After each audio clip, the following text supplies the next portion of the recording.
Hello! Sejam bem-vindas e também bem-vindos a mais um episódio do nosso WCast. Eu tô recebendo hoje aqui a Ingra. Ela é nossa sócia, uma sócia muito ativa, uma empreendedora incrível, que muito além de uma excelente profissional, é uma mulher com uma história linda para contar e que eu tenho certeza absoluta que muitas mulheres que nos ouvirão serão inspiradas pela sua história, tá? Ingra, seja bem-vinda aqui. Eu tô muito feliz de te receber e de poder compartilhar um pouquinho do que você faz, mas muito mais do que você faz, de quem você é. O que eu não falei sobre você aqui? Ai, chega a me emocionar. Primeiro, eu agradeço a oportunidade de estar aqui, né? O W2W sempre foi algo presente a partir do momento que eu conheci, e isso começou lá em Concórdia, né? Quando eu morava lá e vieram me ofertar, porque você tem perfil e tal, e tu fica naquela, né? Mas para mim foi um divisor de águas, né? Então eu honro a tua vida e a vida da Cal por isso. E o que você não falou é, na verdade, o meu eu quando eu penso, né? Porque é automático quando a gente fala, e aí, quem é a Ingra? Lembrar sempre da profissão, né? É tão automático nós pensar, tá, eu sou a contadora, mas quem está por trás disso? E eu tenho me questionado bastante, né? Atrás do meu eu sempre coloco automaticamente meus filhos. E eu me emociono quando eu falo isso. Porque eles sim são um divisor de águas total, né? Tirando o profissional. E é aquela pergunta que fica sempre assim, e se você perdesse tudo, né? O que você gostaria de ter ainda? O que me restaria seriam eles. Então, por trás da Ingra, a profissional, tem eu mãe, eu filha, eu mulher, eu aprendendo todo santo dia. E eu acho que é isso. Eu acho que toda mulher tem que se perguntar isso, né? Quem você é se você não puder falar o que você faz? Isso. Todas as coisas que você faz. Isso, verdade. E as coisas que você tem, realizou e tal, né? Quem que é? Eu fiquei sabendo esses dias que tu é sócia 2 vezes do clube, né? 2 assinaturas. Daí a gente ficou aqui, mas por que ela fez isso? E ela ainda respondeu assim, não, eu fiz tá tudo bem. Eu acho que o clube ele é tão bom pra mim que eu quero ser sócia 2 vezes. Eu falei, gente, coisa linda. E eu sei que os resultados que tu vem colhendo profissionalmente, eles são frutos do que tu tens feito de bom na vida das pessoas, na vida das mulheres do clube, né? Em vários lugares que eu vou, em várias sócias, estabelecimentos que eu vou, não, a Ingra esteve aqui e eu tô trabalhando com ela e o meu negócio tá melhor por isso. Então, é claro que por trás da empreendedora, né, por trás da contadora, existe a mulher e a gente vai tocar nisso, porque eu sei que a tua história, ela vai ser um canal de bênção e de cura na vida de quem vai escutar, porque eu sei que o empreendedorismo te salvou assim como me salvou também. Mas eu queria falar um pouco, nesse início, como que essa profissão chegou na tua vida e como que tu vê o teu servir hoje tornando a vida das mulheres melhor. Porque eu me lembro, quando eu comecei a empreender, que eu não precisava de contador, nem de advogado. Não preciso de contador nem de advogado. E que eu tinha medo. Meu Deus, a hora que eu precisar de um contador, a coisa ficou, tipo, muito séria, né? E tem muitas mulheres ainda nesse amadorismo, né? Com medo de ter uma profissional para caminhar do lado. E quando eu entendi o motivo, ou quando eu entendi o benefício, né, as vantagens de ter um profissional assim caminhando do lado, cara, eu me tornei uma melhor por isso, né? Mas eu sei que existe essa barreira que talvez tu encontra, né? Não sei se o perfil da mulher que tu encontra, ele ainda é esse, porque hoje tu pega uma pessoa mais consciente, mais profissional, mas eu me lembro que eu não precisava. Achava que não precisava. Não precisava. Como que é hoje o teu servir na vida das mulheres? Que momento que tu chega? Qual é a dor dessa mulher? Como que o teu trabalho hoje, ele torna a vida dessas pessoas melhor, mais fácil e ajuda essas empresas a crescerem? Então, na verdade, Rô, quando eu penso nas empresas, e eu digo nas empresas porque a minha empresa, esse ano faz 11 anos, né? Que eu me tornei empreendedora. Eu tinha 21 anos. E em todas as fases, eu não sei você, mas, por exemplo, lá em 2012, quando eu montei o escritório. Foi por uma fase muito decisiva da minha vida. E eu até teria um testemunho, né? Porque eu ouvi Deus falar assim, é hoje, é agora, sabe? A sala onde eu tenho o escritório em Concórdia é numa sala onde eu visualizava sentada na minha cadeira de funcionária e eu dizia, vai ser naquela esquina. Sabe? Então, assim, tem N coisas. Eu não vi nenhuma outra sala. Eu entrei lá e falei, é essa. Então, assim, o empreendedorismo na vida das mulheres, eu tento passar a essência.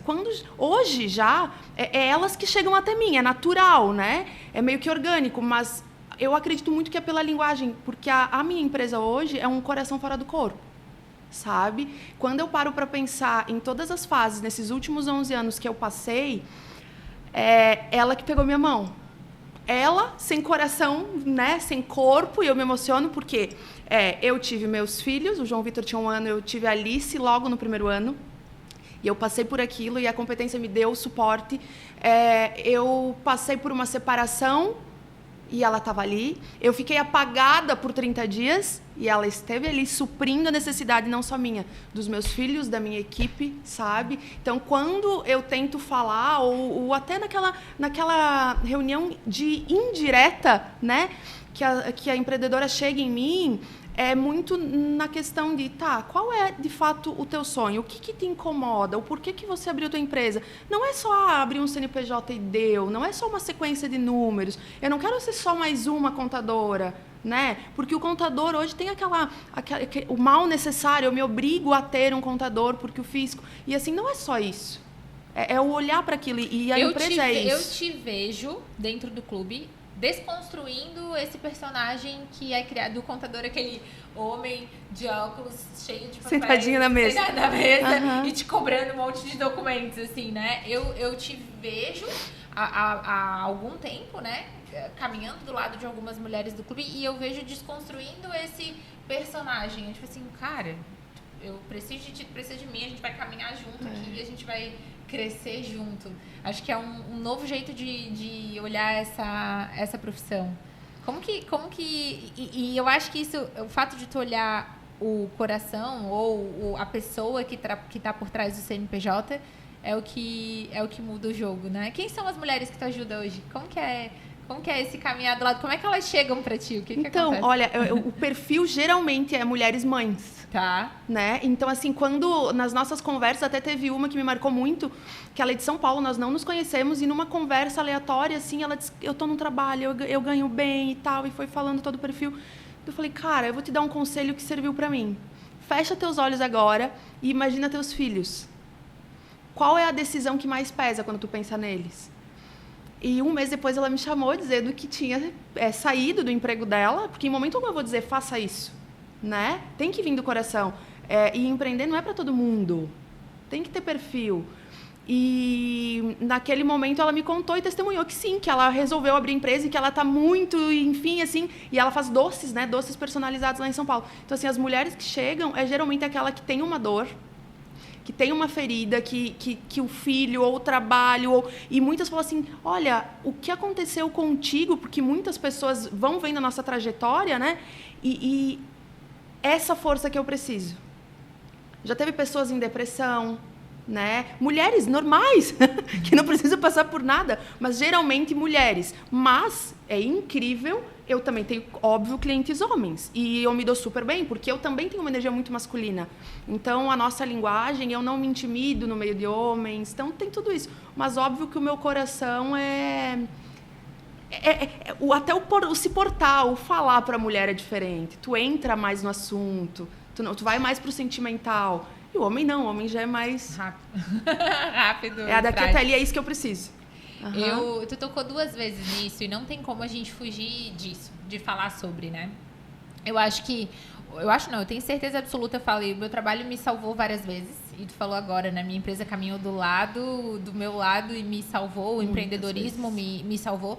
E eu vejo, certeza, o empreendedorismo como uma fonte de recurso, né? Eu acho que toda mulher deve ser curada financeiramente e emocionalmente. O empreendedorismo é essa oportunidade na vida, né? Pra mim foi.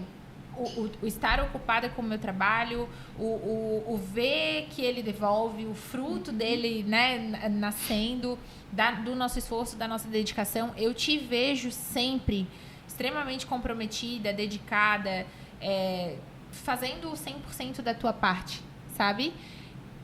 Eu queria tocar um pouco na parte da cura da tua história, porque eu sei que essas mulheres que chegam pra ti, tem uma coisa que tocou uma vez minha vida muito, que fala assim, quando a gente recebe um nível de cura, não é pra gente sentar embaixo de uma árvore e tomar um suquinho gelado e ficar desfrutando da cura que a gente recebeu. É pra gente sair correndo e anunciar isso pra vida dos outros, né? A nossa vida se torna melhor e a gente prospera quando, através da nossa vida, acontece algo. E tu tens algo muito precioso na tua vida, muito mesmo, e que hoje tu não se economiza nesse nível de sentar embaixo da árvore e tomar o teu suco. Tu vai anunciar isso na vida dos outros. Antes da gente sentar aqui, tu me falou algo que eu levo a minha vida desse jeito também, né? Nossa, que bom que eu tô viva, que bom que eu tô aqui, que bom que a gente tá aqui nesse dia, que bom que mais um dia a gente tem a oportunidade de ajudar as pessoas, né? De aproveitar nossos filhos, nossos amigos, nossos parceiros profissionais. E eu tenho certeza que as mulheres que vão te ouvir agora, se elas puderem acessar um pedacinho dessa tua história do eu estou viva, aconteceu isso comigo, eu tô aqui, a vida é boa, a vida pode mudar para muito melhor. Esse podcast ele foi criado para isso, assim, para que o coração dela seja tocado. E tem muitas mulheres hoje vivendo em situações vulneráveis, com medo, extremamente vivendo em cativeiro, vivendo cegas, dependentes financeiramente, dependentes emocionalmente. E eu sei que tu saiu desse lugar. E eu, de um lugar de muito respeito, da forma como tu quiser falar, eu queria que a gente deixasse isso registrado para essas mulheres, como uma fonte de luz mesmo. Tipo, nossa, ela fez, deu certo, ela foi... Eu posso ser curada também, sabe? Sim. Do jeito que tu quiser compartilhar. E sabe que quando acontece de entrar no assunto que eu vou abordar, o que me deixa feliz, assim... Eu nunca imaginei. Ai, Senhor, obrigado, Pai. Porque não era para imaginar mesmo. Não que eu não queira, mas é porque, de fato, é uma luta em querer ressignificar, em não querer que a pessoa lembre de mim ou me veja como a vítima daquilo. Eu fui, não sou. Né? Eu me lembro do dia que tu me falou e eu pensei até em não tocar nisso. Mas é que é a tua marca. É a minha vida. É a tua marca, né? Mas eu me lembro do dia que tu falou assim, eu não quero ser lembrada como uma pessoa que aconteceu tal coisa. Falei, tudo bem, toda vez que eu falar contigo, então, isso é outra coisa totalmente diferente pra mim. Mas é a tua marca. E Deus te deixou viva pra... literalmente. Com as minhas marcas. Então, assim, ó, o que nós podemos falar, né, pras mulheres, até eu fico, assim, mais ansiosa, começa a dar aquele calor, porque... O que acontece? Tem momentos na nossa vida que parece que tudo está fluindo, né? Aparentemente bem. E a vida vai dando sinais para tudo, né? O carro vai dando sinal, de repente tá pronto, cai na mecânica. A vida é a mesma coisa. Então, eu fui casada por 10 anos. E nesses 10 anos, eu tive meus 2 filhos. Até um certo momento foi tudo certo. A minha vida, tanto profissional quanto pessoal. Só que chegou um momento que começou a ter sinais. E sinais que, às vezes, nós, quanto mulheres, vamos deixando, ainda mais eu. Eu comecei um relacionamento, eu tinha 18 anos, então tudo parece assim, é um ciúme bobo, é um ciúme saudável. Ou, deixa, não é nada, né? Só que as coisas vão se somatizando. E pequenos problemas que nós temos, se não curados, vai aquela gotinha, aquela gotinha, aquela gotinha. E o meu perfil é muito assim, deixa, eu resolvo, eu não me viro, é o teu perfil, eu né? aguento, eu suporto, e eu vou indo, sabe? Só que chega um momento que quando estoura, tu se sente assim, eu preciso resolver, né? E eu lembro do dia do basta na minha vida, que foi quando eu me olhei no espelho e falei, não chega, eu não mereço mais isso. E jamais eu desmereço também o lado bom de que eu vivi, né, no período desse casamento. Mas, resumindo, para quem nos ouve, eu fui vítima de uma tentativa de feminicídio em 4 de fevereiro de 2020. E ali, sim, também foi um marco muito grande, tanto no despertar, sabe? Eu tinha muito recente. Faz 3 anos? É muito recente. Faz 3 anos. E então eu, naquele momento, né, empresa, filhos, casamento, aquela loucura, nós mulheres nos cobramos muito. Então eu penso assim, olha, a minha profissão é muito ligada a leis, né? Eu não era leiga, porque muitas pessoas pensam que a violência doméstica começa com pessoas vulneráveis, né? Com pessoas que não têm condições financeiras ou que não têm conhecimento, que não têm uma faculdade. E, na verdade, não. Acontece em todos os cenários. Tanto que depois eu montei uma associação de mulheres, e as mulheres que chegam é de todos os níveis. E às vezes, é mais difícil. Aham.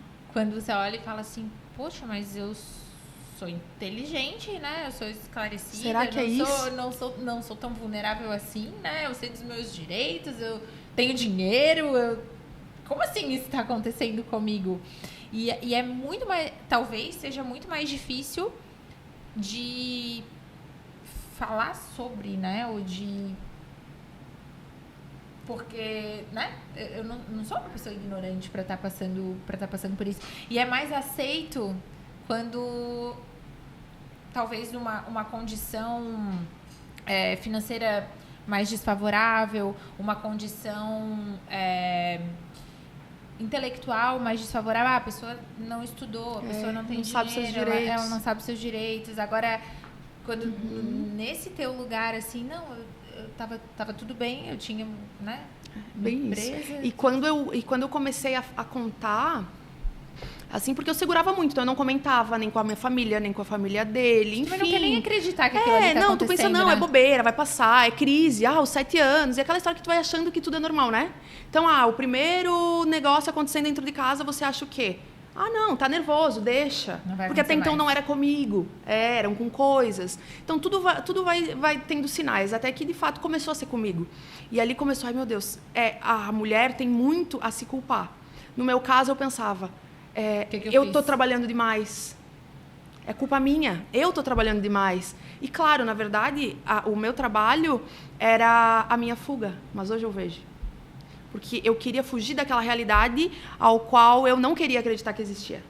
Porque eu tinha 2 filhos. Eu sonhei com aquela família do comercial de margarina que tudo ia para o resto da vida, né?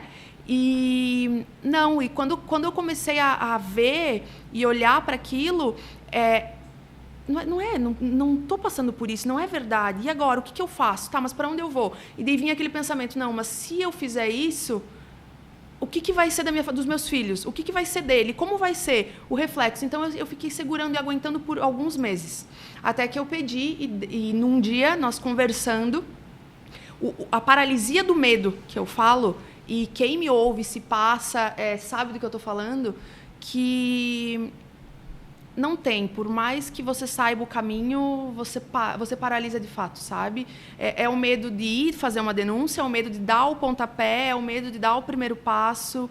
Tudo te gera medo. Tu chega assim, tu tá numa redoma que tu não sabe para onde ir e nem para onde olhar. Toda ação vai gerar uma consequência, né? E você não sabe qual é, né? Então, eu não tinha como eu tomar uma decisão e sair correndo. Depois eu vejo o que vai dar. Não tinha. Era um reflexo, né? E quando nós estávamos numa situação assim, ainda dentro de casa, ainda casada, gerou um desconforto e aí foi que eu fui agredida pela primeira vez. Né? Então, em 2019, fevereiro de 2019, eu passei por um processo de asfixia.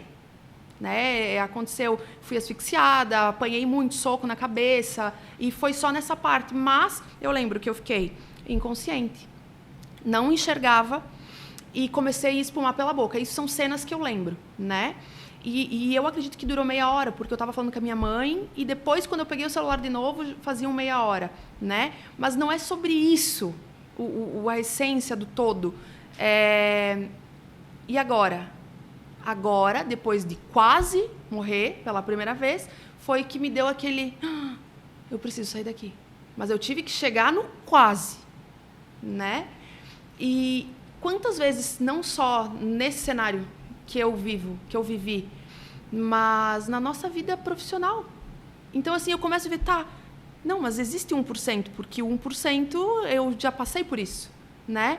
E naquele momento eu e meus filhos saímos de casa. No dia seguinte, eu me separei. Então, assim, eu vi que, não, eu vou suportar até que não é comigo. Mas quando foi comigo, foi o basta. Mas a segurança que eu tinha de ter para onde ir. E não estou dizendo ter para onde ir, de ir correr para a casa do pai e da mãe.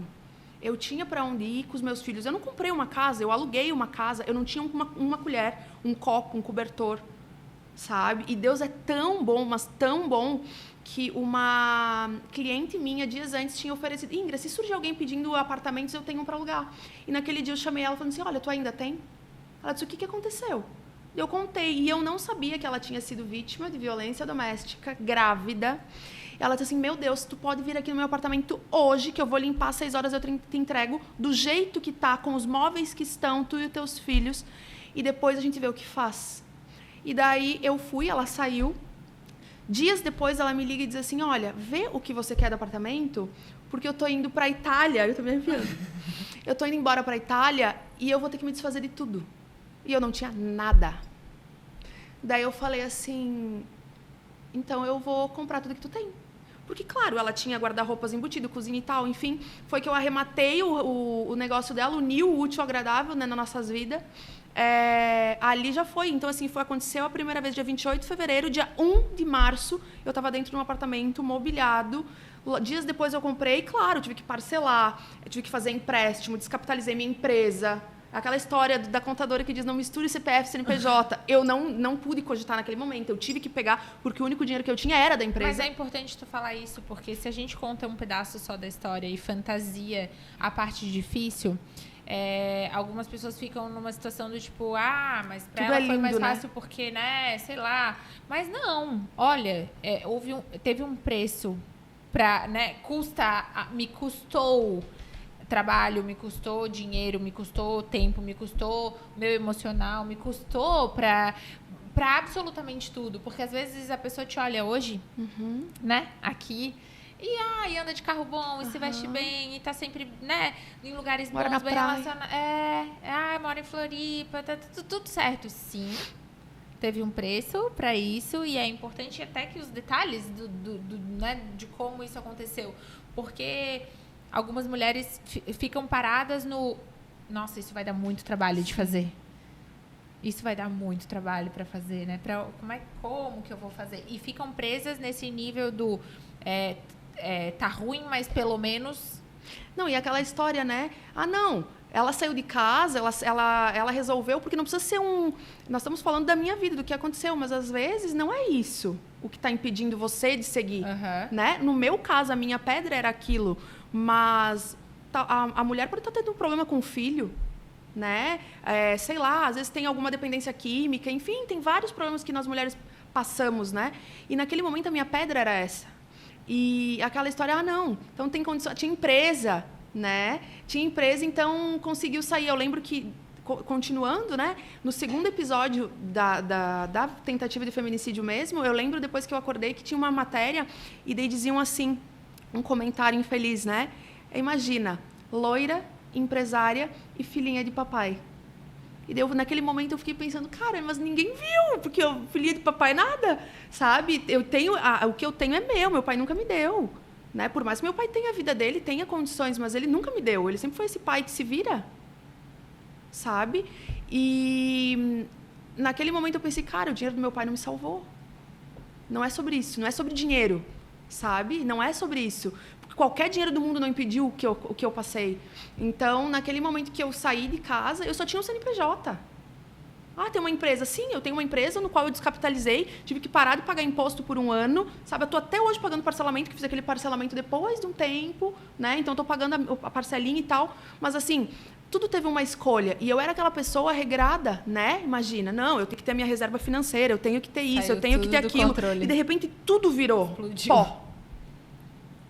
Mas eu lembro, em sequência disso, que eu conversando com o meu advogado, eu dizia: meu Deus, e aquela coisa, muito apego por aquilo que eu construí, né? Ele me disse assim: Ingrid, Quem pinta uma tela, pinta duas. É mesmo, né? Tu sabe fazer de novo. E nunca mais eu esqueci. Eu falei, Deus, eu sei fazer de novo, eu vou fazer de novo. Porque eu não tinha um carro para levar meu filho para aula, porque eu tive que deixar tudo. Tive que deixar, não. Foi uma opção.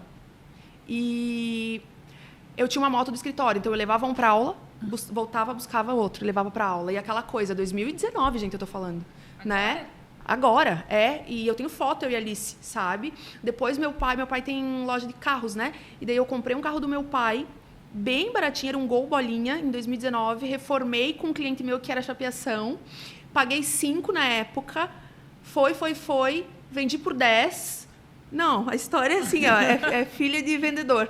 Daí, com aqueles 10 eu fui indo, sabe? Mas assim, a energia, quando tá limpa, quando o teu coração tá disposto e tu sabe para onde você quer chegar, é aquela história e aquela frase que tu fala, a vida pode mudar para muito melhor. E eu nunca imaginei hoje, por exemplo, andar no carro que eu ando. E nós estamos falando de 4 anos. Da minha moto pro carro que eu tenho, da minha vida para onde eu tô. Mas por quê? Porque simplesmente eu soltei aquele peso que eu tinha no meu coração de achar que não, que eu estava limitada, que tinha um medo, que tinha um problema, que tinha, sabe? E naquele momento ali que eu saí de casa e que deu certo, eu e as crianças e não teve escolha, né? Naquele momento, como foi a primeira vez, eu fiquei 4 meses trancada dentro de casa, eu não tinha coragem de sair. Então, essa parte também ninguém vê. Eu fiz um escritório dentro de casa. E eu digo que ali já começou o hoje que Deus queria plantar sem eu saber. A segunda tela. Deus, assim, ó, eu era a primeira que chegava no meu escritório e a última que saía. Em momento algum eu imaginei eu dentro de casa num quarto e não ter para onde ir, né? E foi fevereiro, então março e abril a minha equipe levava as pastas de imposto de renda para mim no meu apartamento, era bem próximo do escritório, mas eu não ia. Porque eu tinha medo de ir na rua. Até então, querendo ou não, aconteceu, eu segui minha vida, eu tinha um boletim de ocorrência, eu tinha uma medida protetiva, mas eu não sabia, aquilo eu não tinha certeza que me protegia, né? Tanto que não me protegeu. Então, isso foi 2019. 1 ano depois de separada, eu e minha filha num restaurante com 2 amigas, foi que aconteceu o segundo, que daí foi o grave mesmo. E você acredita que não, nada pode piorar e, de repente, tudo pode virar, né? E ali naquele momento, o meu ex-marido me deu 23 golpes de arma branca. E quando eu penso nisso... 1 ano separada? 1 ano após a separação, foi 2019 a separação, 1 ano depois, 2020, foi que aconteceu isso. Então, assim, por isso que muitas mulheres temem, entende, Rô? Então, elas falam assim, tá, mas e será que depois? E o depois? Eu prefiro ficar aqui que eu sei do que o depois, né? Só que o depois pode te custar caro, o depois pode não chegar. O depois é a tua vida. E quando eu entendi que a minha vida valia muito mais do que aquilo ali e que o risco que eu corria era tão pequeno diante da vida que eu poderia ter se desse certo, eu fui. Porque eu já não estava vivendo. Eu já estava viva num corpo morto. Então, eu olhava para aquilo assim, tá... Porque, claro, as pessoas olhavam a Ingra contadora. Por isso que quando me fazem essa pergunta, eu lembro da minha ferida lá dentro. Porque a Ingra contadora se garantia, e se garante até hoje. Mas a Ingra pessoa não. Eu vivia num teatro, eu não conseguia chegar em casa. Eu olhava meus filhos, eu não sabia para que lado eu olhava. E eu olhava para eles e pensava assim, Deus, eu não quero esse padrão de vida, que eles achem que isso é um casamento normal, um casamento feliz. Eles precisam ver que o amor é muito mais que isso. E não é isso que eu estou vivendo, e não é isso que nós estamos vivendo. Eles têm que conhecer o amor. E ali foi que eu tive o pontapé. 1 ano depois aconteceu o segundo episódio, né? E daí ali foi o ápice. Eu lembro quando arma branca é faca, né? Para quem não sabe. Bem claro. Então eu levei 23 golpes de faca e eu não sou a contadora tatuada por opção, né? Tanto que é muito isso, né? Quando eu tatuei foi muito para tapar minhas cicatrizes que eu tinha no braço, né? E fez sentido porque eu não lembro. Né? Mas, assim, naquele momento, quando eu estava na situação, eu lembro que eu escutava, eu estava com a minha filha junto, então foi na frente da Alice, né? E eu ali olhando e vivendo aquele momento, assim, mas em momento algum, por mais que passava um filme na minha cabeça, que vem aqueles flash, né? Que nem filme, vem mesmo, tu começa a pensar, eu me concentrava muito na voz da Alice e tentava me defender, né? Mas o que eu quero dizer, e nem contando da história em si, mas que naquele momento tudo era certo, porque o que as pessoas falavam ao meu redor, eu lembro muito assim, ela vai morrer, sabe? E eu não me desgastei, eu fiquei ali quietinha, parada, segurando e pensando, Deus, não me abandona, Senhor, se tu existe, me salva, Pai, me salva, sabe? E eu só pensava nisso, só. E eu lembro que chegou um médico, por coincidência, passou na rua, ele parou fazer os primeiros socorros, ele fez, assim, eu digo, foi o meu anjo, porque eu acho que se não fosse ele naquele momento não estaria aqui hoje, né? E eu desmaiei na ambulância. E ali foi, né? Por isso que eu digo assim, Ingrid, qual a diferença do que tu faz? Não é diferença, eu faço contabilidade como qualquer um, sabe, Rô? 1 mais 1 é 2. Mas eu sei que a minha empresa estava lá dando suporte para tudo. E quando eu fui para o hospital, eu tinha 1% de chance. Talvez meio. E, às vezes, as empresas estão assim, no buraco e naquela coisa, a vida, não precisa nem se tem uma empresa, um CNPJ, tu tem 1% de chance e tu solta. Né? O 1% pode mudar a vida, como mudou a minha, porque eu tinha 1% e eu vivo o meu 1%. Né? E eu repito muito isso, porque, às vezes, quando eu penso em desistir, eu falo, cara, mas não é 1%, eu tenho grandes chances ainda de fazer esse jogo virar. E eu vivi o meu 1%, eu colhi o meu 1%, eu estou aqui por ele. E quando as mulheres chegam em mim, naquele eu falo, cara, não há problema que não pode ser resolvido. Tu está respirando? Né? Tu está respirando, teu coração está pulsando, então há solução. Porque eu sei o que é quase, né? E que muitas vezes nós não precisamos passar por esse processo de uma quase morte para olhar para o lado e pensar assim, cara, é real, né? Então, assim, quando eu fiquei 10 dias na UTI, 28 no hospital, e quando foi dando... Eles me deram 48 horas, né? E naquele estágio, a cidade parou. Então, eu vejo muito da fé das pessoas, sabe? Era muita gente orando pela mesma coisa. E eu não me entreguei, porque no momento eu só falei, Deus me salva, eu não quero morrer. Né? Eu tenho muita coisa para fazer ainda. E naquele momento que eu fui, e que eu não lembro de mais nada, eu sei que eu lembro muito quando eu acordei assim, sabe? E que eu jurei para Deus que ninguém ia impedir meus sonhos. E que eu faria jus a Ele por ter sobrevivido. E espero estar fazendo, sabe?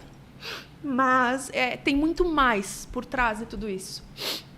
E quando eu penso e quando eu falo nas empresas, eu falo, cara, não é um sonho, porque foi o meu sonho de menina. Eu tinha 16 anos e eu acredito que muitas mulheres empreendem por amor ou pela dor, né? Então, não, eu preciso sair desse ambiente e eu vou empreender. Eu preciso fazer isso, seja lá o que for, fazer um docinho que tu faz, um bolo, o que for, tem como. Às vezes elas falam assim pra mim que me procuram muito, Ingrid, mas eu sou dependente. Mas tu tem 2 pernas, 2 braços, bora. Tu não vai morrer de fome, cara. Porque é a necessidade que faz a pessoa, quando bate a água na bunda, a gente se vira. Eu não cogitava estar em casa às 5 da tarde. Né? Não, aconteceu tudo isso, eu nem saía de dentro de casa. E trabalhei igual. Trabalhei muito mais do que se eu tivesse ido para o escritório.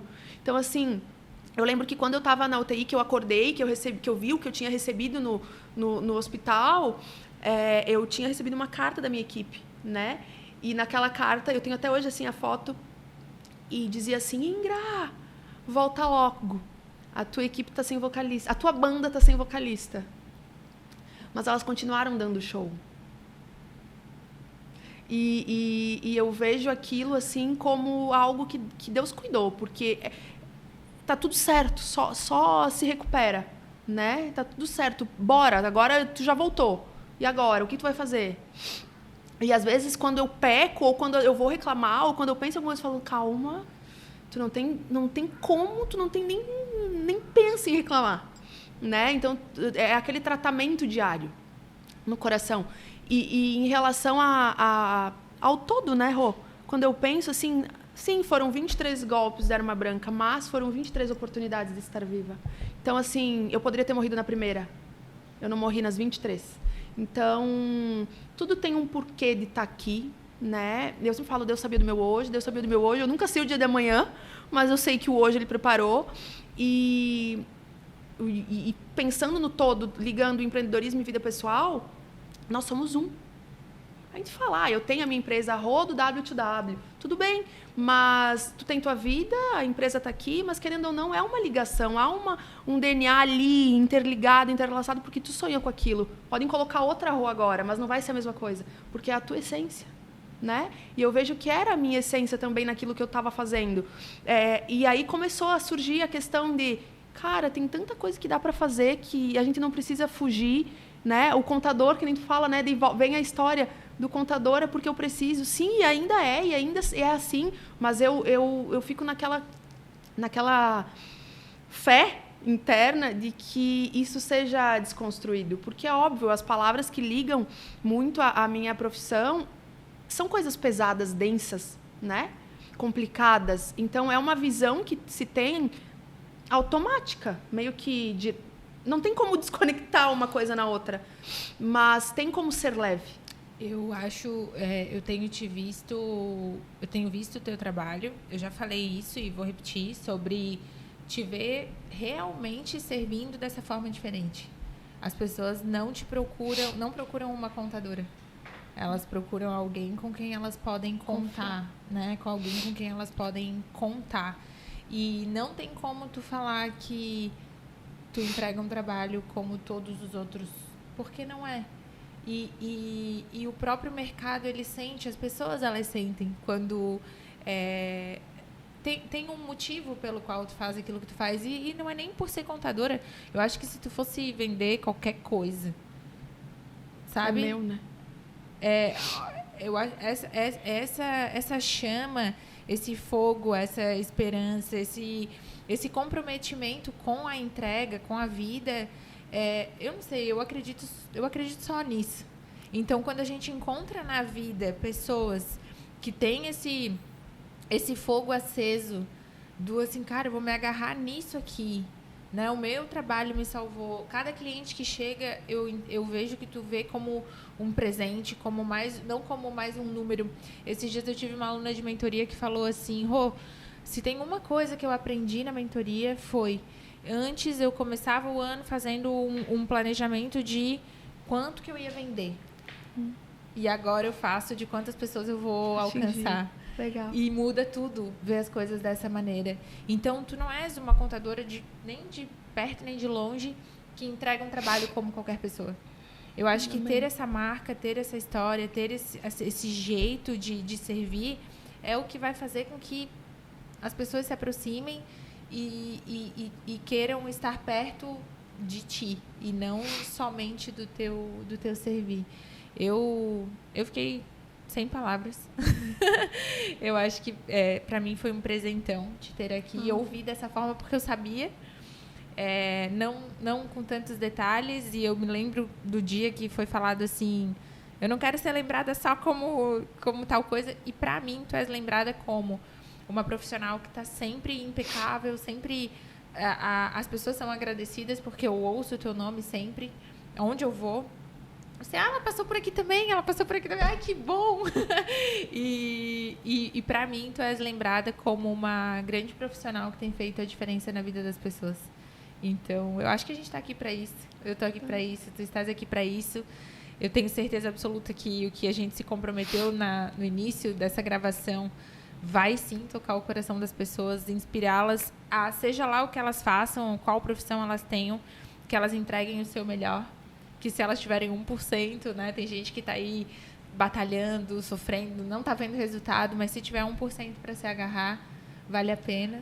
E que a gente possa viver, o jogo vira, a segunda tela pode ser pintada, e que a gente possa viver a vida assim todos os dias no nosso negócio, né? Eu tô aqui, eu tô viva, graças a Deus. Isso. E vai surgir, né? Vai surgir desafios. Eu vim morar pro litoral, não foi por uma opção, resolvi morar no litoral. Morar na praia. Não, foi uma opção. Eu sempre falo, eu aprendi a delegar e soltar nessa fase da minha vida, porque eu não tive escolha. O teu escritório fica lá? Lá em Concórdia. A tua equipe fica lá? Toda lá. E tudo aqui? Aham. E flui. E dá certo. Né? Tem 3 externas e o restante é toda interna. Mas assim, como eu fiz isso? Quando me perguntam, gente, foi muito pela dor? Óbvio. Mas esse foi um empurrão da minha vida. Porque eu vim pra cá pra me desconectar dessa história toda que eu contei. E não esquecer, porque faz parte de mim. Se eu esquecesse, eu estaria anulando parte da minha vida. Mas, para mim, pensar assim, não, eu tenho outra paisagem para olhar. Porque é uma cidade de 80 mil habitantes, onde eu ia, tu é a menina das facadas. Era assim o termo, entende? E por mais que as pessoas falavam com, meu Deus, eu orei pela tua vida, meu Deus, não sei o quê, sempre foi muito acalento, sabe aquela coisa? Ainda assim era... E ainda é, porque eu volto pra lá, ainda é. Onde eu vou, tu é a Ingra, aquela, sabe? Então tem muita conexão ainda. E o meu nome marca. Não é nem o nome, não é nem uma Bruna, né? É, o meu nome marca, então tem uma ligação. E ali, e assim, cara, a cidade é próxima, por isso que eu ainda não tirei lá. Eu tenho muito apego por lá, meu pai mora lá, minha irmã mora lá, sabe? Tem tudo isso. Mas eu tive que sair para poder ver que sim, que existe outro mundo fora daquele que eu achava que existia. Que bom que você veio pra cá. Amém. A gente é muito feliz de te ter aqui. Eu não estaria aqui. Olha, pra mim foi um presente. Imagino que pra todos vocês que estão nos escutando também foi. Não é mesmo? Obrigada pelo teu tempo. Obrigada por esse nosso tempo juntas aqui. Eu desejo que muitas pessoas possam te acessar, que o teu negócio cresça muito. Amém, eu recebo. Que você possa servir muitas mulheres, muitas empresas, muitas famílias. E é isso. Obrigada. Um beijo.